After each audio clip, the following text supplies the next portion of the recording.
Say 505 505 external confirmations. Okay. See, when we are studying about say 505 external confirmation, I want you to understand something. We are going to study one of the techniques in obtaining audit evidence. As a new techniques of audit evidence, inspection, enquiry, observation, reperformance, recalculation, techniques. Our technique external confirmation. I hope you remember that. And why this particular technique alone? essay 500 പറയുന്ന പല ടെക്നിക്കുകൾ inspection എന്ന് പറഞ്ഞിട്ടോ observation എന്ന് പറഞ്ഞിട്ടോ റീകാൽക്കുലേഷൻ എന്ന് പറഞ്ഞിട്ടും അങ്ങനത്തെ വേറെ എസ്സേ ഇല്ല. പക്ഷേ ഈ ഒരു പർട്ടിക്കുലർ ടെക്നിക്ക് ഉണ്ടല്ലോ essay 505 കാണിക്കുന്ന ഈ external confirmation, that one technique it is made into another essay. കാരണം this particular technique of obtaining audit evidence, which is external confirmation, this is the most reliable source of audit evidence which is available to him. ഒരു ഓഡിറ്ററിന് കിട്ടുന്ന audit എവിഡൻസുകളിൽ ഏറ്റവും reliable ആയിട്ടുള്ള ഏറ്റവും quality കൂടിയ audit evidence കിട്ടുന്ന ഒരു source ആണ് ഈ external confirmations.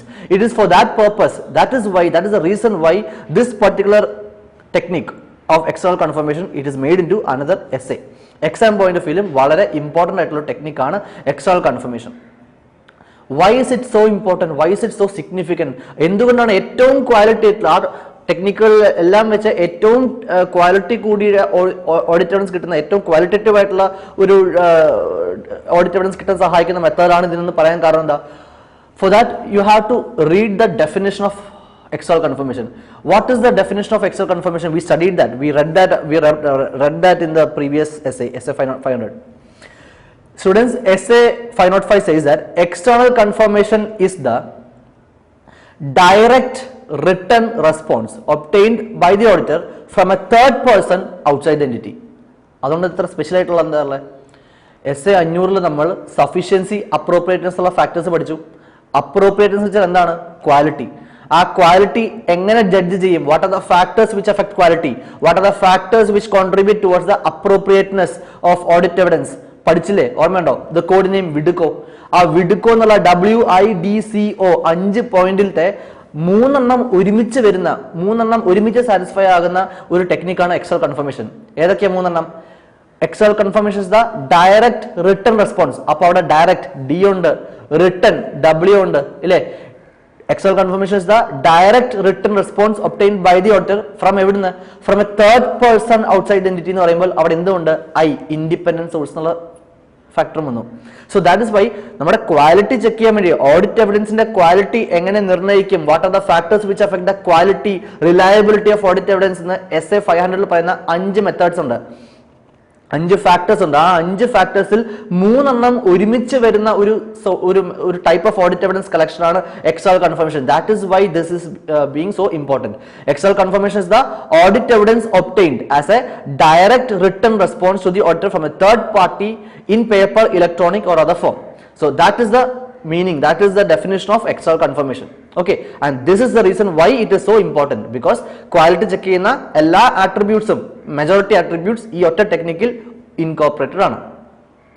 But the funny thing is, the most interesting thing is, എത്രമാത്രം ക്വാളിറ്റി ഏറിയ ഓഡിറ്റ് എവിഡൻസ് എക്സ്റ്റേണൽ കൺഫർമേഷൻ വഴി കിട്ടുമെന്ന് പറഞ്ഞാലും performing this particular audit procedure, that is external confirmation, that is not a right to the auditor.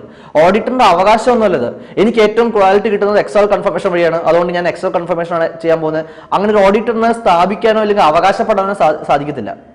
That is if you R N entity, നിങ്ങളൊരു business entity ആണ്, ഞാൻ നിങ്ങളുടെ financial statements check ചെയ്യാൻ വേണ്ടി, examine ചെയ്യാൻ വേണ്ടി I M the chartered accountant, ഞാൻ വരികയെന്ന് വിചാരിക്കും.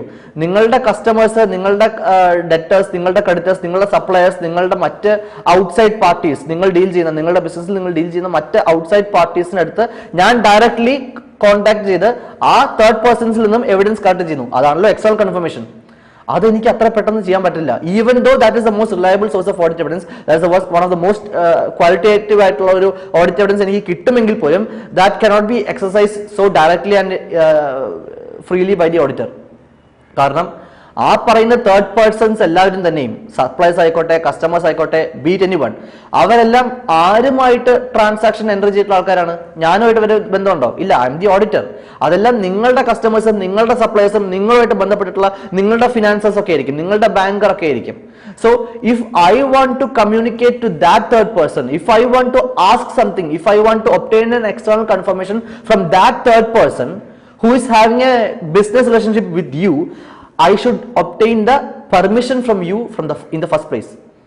അതായത് എക്സ്റ്റേണൽ കൺഫർമേഷൻ എത്രമാത്രം റിലയബിൾ ആയിട്ടുള്ള ഒരു സോഴ്സ് ഓഫ് ഓഡിറ്റ് എവിഡൻസ് എന്ന് പറഞ്ഞാലും an auditor cannot straight away go and collect such an evidence. അതിന് വേണ്ടിയിട്ട് ആദ്യം എന്താവശ്യമുണ്ട്? ക്ലയന്റ് പെർമിറ്റ് ചെയ്തിരിക്കണം. ക്ലയന്റ് പെർമിറ്റ് ചെയ്തിട്ടില്ലെങ്കിലോ, ക്ലയന്റ് പെർമിറ്റ് ചെയ്യുന്നില്ല എന്നുണ്ടെങ്കിൽ see whether there is a reasonable justification for doing so. ഓഡിറ്ററിനെ third പേഴ്സണോട് സംസാരിക്കുന്നതിന് റെസ്ട്രിക്ട് ചെയ്യുന്നുണ്ട് നമ്മുടെ ക്ലയന്റ് എങ്കിൽ see whether there is a reasonable justification. എന്തെങ്കിലും ബിസിനസ് റാഷണൽ ഉണ്ടോ, എന്തെങ്കിലും ബിസിനസ് കാരണങ്ങളുണ്ടോ അത്തരം ഒരു റെസ്ട്രിക്ഷൻ വെക്കുന്നതിന് നോക്കുക. കാരണം ഒബ്വിയസ്ലി അത് നിങ്ങളുടെ ക്ലയന്റിന്റെ ബിസിനസ് റിലേഷൻഷിപ്പ് ആണ് ആ തേർഡ് പേഴ്സൺസ് എല്ലാം.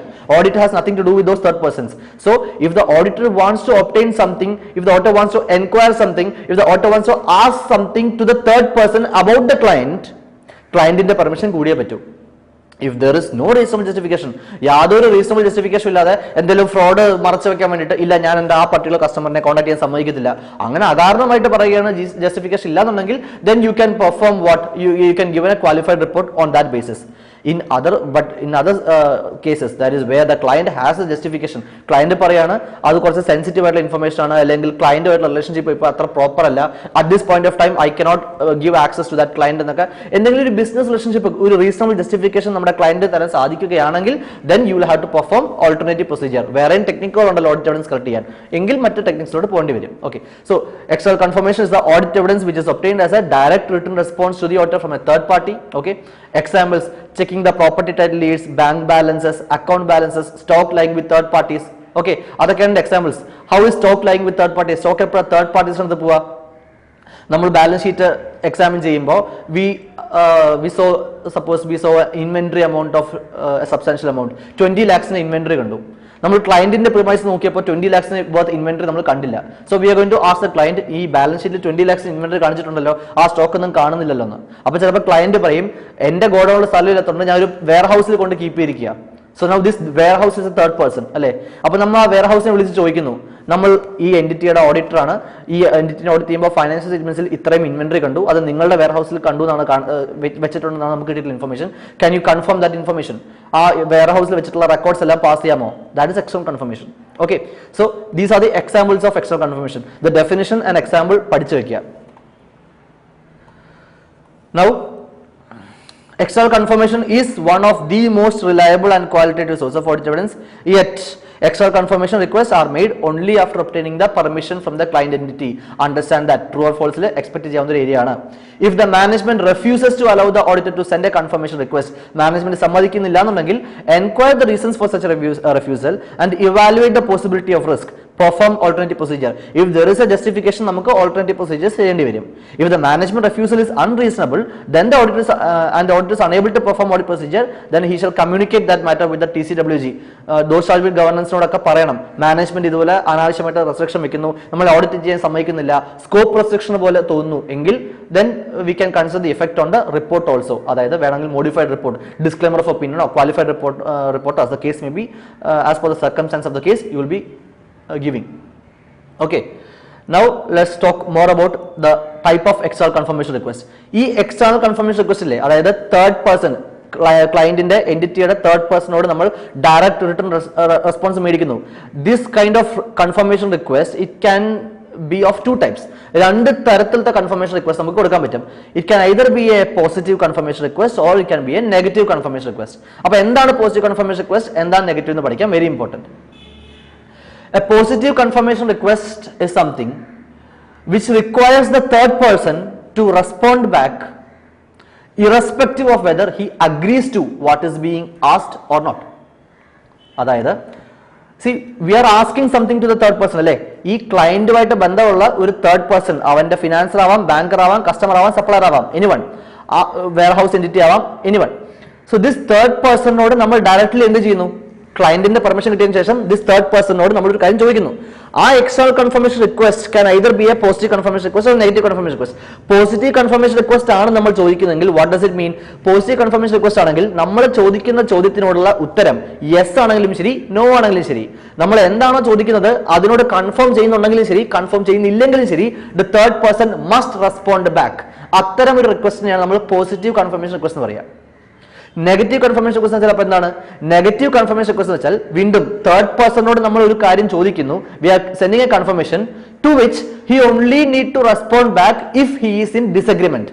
നമ്മൾ ചോദിക്കുന്ന കാര്യം കൺഫേം ചെയ്യുന്നുണ്ടെങ്കിൽ അതിന്റെ ആൻസർ യെസ് ആണെങ്കിൽ യെസ് എന്ന് പറഞ്ഞിട്ട് ഉത്തരം തരേണ്ടതില്ല, നോ ആണെങ്കിൽ മാത്രം റെസ്പോണ്ട് ബാക്ക് ചെയ്താൽ മതി. അത്തരം റിക്വസ്റ്റിനാണ് നമ്മൾ നെഗറ്റീവ് കൺഫർമേഷൻ റിക്വസ്റ്റ് എന്ന് പറയാം. ഓക്കെ, എക്സാമ്പിൾ ആയിട്ട് പറയാം. ഇപ്പോൾ suppose positive confirmation request for example, imagine that you received a personal message in your WhatsApp, email or anything from the president of ICAI. Institute of Chartered Accountants of India president നിങ്ങൾക്ക് message അയക്കുകയാണ്. നിങ്ങൾക്ക് ഫോണിൽ message വന്നു, ആ സമയത്ത് തന്നെ ഇമെയിലും notification വന്നു, അപ്പോൾ തന്നെ വാട്സാപ്പിൽ മെസ്സേജ് വന്നു. You opened it. ICAI president ചോദിക്കുകയാണ്, are you writing exam this August? Example. Okay, അപ്പൊ ആദ്യം നമ്മൾ നോക്കുക, നമ്മുടെ ഫ്രണ്ട്സ് ആണെങ്കിൽ നമ്മളെ പ്രാങ്ക് ചെയ്യാൻ ശ്രമിക്കുന്ന ട്രൂ കോളറിലൊക്കെ ചിലപ്പോൾ സെർച്ച് ചെയ്ത് നോക്കുമായിരിക്കും. ആൻഡ് ട്രൂ കോളറിലൊക്കെ സെർച്ച് ചെയ്തപ്പോൾ ഇറ്റ് ഇസ് ഓതന്റിക്. സൈറ്റിൽ നോക്കിയപ്പോൾ ശരിയാണ്, ICAI പ്രസിഡന്റ്, ICAI സെക്രട്ടറി നേരിട്ട് നിങ്ങൾക്ക് മെസ്സേജ് അയച്ചിരിക്കുന്നു, ആർ യു റൈറ്റിംഗ് എക്സാം? അപ്പൊ what will be your response? നിങ്ങൾ എന്ത് ചെയ്യും? If you are writing or not writing, നിങ്ങൾ എഴുതിയാലും ശരി ഇല്ലെങ്കിൽ ശരി, യെസ് അല്ലെങ്കിൽ നോ, നിങ്ങൾ എന്തെങ്കിലും റെസ്പോണ്ട് ബാക്ക് ചെയ്യില്ലേ? അതോ നിങ്ങൾ പിടിച്ച് ബ്ലോക്ക് ചെയ്യോ? Report, block, spam? ഇല്ലല്ലോ. So positive confirmation request is that. വളരെ സിമ്പിൾ ആയിട്ടൊരു എക്സാമ്പിൾ ഞാൻ പറയുന്നേ ഉള്ളൂ. എന്താണ്? It means the person who asks that demands an answer. We have to answer. If we get a positive confirmation request, we have to answer it back whether the answer to that question is yes or no. Understand? Negative confirmation request. എന്താ negative confirmation request പ്രത്യേകത? നമ്മൾ disagree ചെയ്യുന്നുണ്ടെങ്കിൽ മാത്രം respond back ചെയ്താൽ മതി. Example ആയിട്ട് പറഞ്ഞാൽ, നമ്മളുടെ വീട്ടിലോട്ട് വരുന്ന electricity bill, telephone bill, water bill, അങ്ങനത്തെ സംഭവം, അതെല്ലാം എന്താണ്? അതെല്ലാം നെഗറ്റീവ് കൺഫർമേഷൻ റിക്വസ്റ്റുകളാണ്. ദാറ്റ് ഈസ്, ഇപ്പോൾ ബില്ല്, ഇലക്ട്രിസിറ്റി ബില്ല് വരികയാണ്, അല്ലെങ്കിൽ ടെലിഫോൺ ബില്ല് വന്നു, ഓക്കെ, 1200 rupees, 1200 രൂപയുടെ ബില്ല് വന്നു, വീട്ടിലോട്ട് ബില്ല് വന്നു. ഉടനെ നമ്മൾ ടെലിഫോൺ ഡിപ്പാർട്ട്മെന്റിൽ വിളിച്ചിട്ട്, ഞാൻ ഇന്ന യൂസറാണ്, ശരിയാണ്, എനിക്ക് 1200 തരാണ്, അങ്ങനെ നമ്മൾ കൺഫേം ചെയ്യാറില്ലല്ലോ. അതേസമയം നമുക്ക് ടെലിഫോൺ ബില്ല് വന്നു 1 lakh rupees, 1 ലക്ഷം രൂപയുടെ ബില്ല്, ടെലിഫോൺ ബില്ല് വരികയാണ്. അങ്ങനെയെങ്കിൽ നമ്മൾ തീർച്ചയായിട്ടും അപ്പോൾ തന്നെ ഡിപ്പാർട്ട്മെന്റ് വിളിച്ചിട്ട് പറയും, ഇത് നമ്മളുടെ ബില്ലല്ല, എനിക്ക് ഇത്രയും പൈസ തരാനില്ല എന്ന് പറയും. ശരിയല്ലേ? So that is a negative confirmation request. Only if you are disagreeing with what is being said, you will communicate back. അതിനാണ് നെഗറ്റീവ് കൺഫർമേഷൻ റിക്വസ്റ്റ് എന്ന് പറയുക. So I hope you get the idea, difference between a positive confirmation request and a negative confirmation request.